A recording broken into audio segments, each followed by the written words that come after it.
These severe weather and tornado systems once again ravaging parts of the Midwest overnight. Let's go to NBC's Gabe Gutierrez. We find him in Abilene, Kansas this morning. Very hard hit. Gabe, good morning.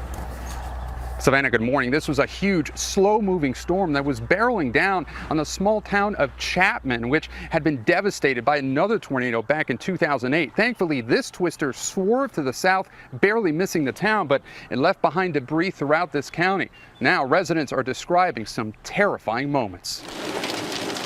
This morning, more communities are assessing the damage after a monster tornado. Big tornado. Big tornado. The National Weather Service calling this a potentially catastrophic twister, a half-mile wide, chewing through Dickinson County, Kansas. Barely missing the small town of Chapman, but leaving a trail of destruction. It's time to go! The tornado on the ground for more than an hour, damaging at least 15 homes. That's a barn sitting in the road, folks. The sheer power lifting entire structures. There have been 55 reported tornadoes spanning 6 states over the past 48 hours. Near Dodge City, Kansas, Tuesday, this twister tossed cars and obliterated homes. It seems surreal. Today, families in Bristow, Oklahoma are also picking up the pieces. Beth Roberts rushed into her cellar with only moments to spare. If you had waited just a few more minutes, we would have been sucked out that window. It was like just a loud rumble, roaring, humming noise, something I've never heard in my entire life. The severe weather blamed for at least 1 death in Oklahoma. Leslie Kemp barely survived with her 2-year-old. Trees were starting to fall around the house, and so I grabbed my son and we got in the inner part of the house and we rode out the tornado. Today, the heartland bracing for the potential of severe weather again. Remarkably, this tornado claimed no lives, but the threat isn't over yet. There's a potential for tornadoes later today and here in Kansas and Nebraska. Guys, back to you. All right, Gabe, thank you.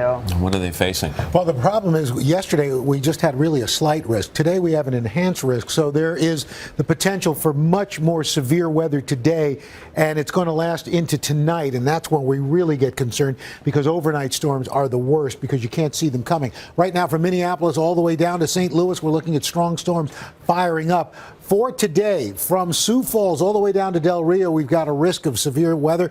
Enhanced risk, San Angelo, Abilene, also Wichita, Great Bend under there. 28 million people at risk, greatest tornado threats from southern Nebraska into Kansas. And then tomorrow from Oklahoma City down to Corpus Christi, we've got again another severe storm risk. 17 million people at risk. We're talking not only damaging winds, isolated tornadoes. We're going to watch this fire up and watch what happens this evening around 11 o'clock between San Angelo and Dallas. Strong storms. That's what we're really worried about. And it continues into Friday. Dallas and Houston and the storm threat there and all the way up to Oklahoma City. Rainfall also, guys, going to be a big problem from Minneapolis, Kansas City, all the way down into central Texas. Some areas could be picking up 6 to 8 inches of rain, so flash flooding is going to be a threat as well. Keep an eye on that. You bet.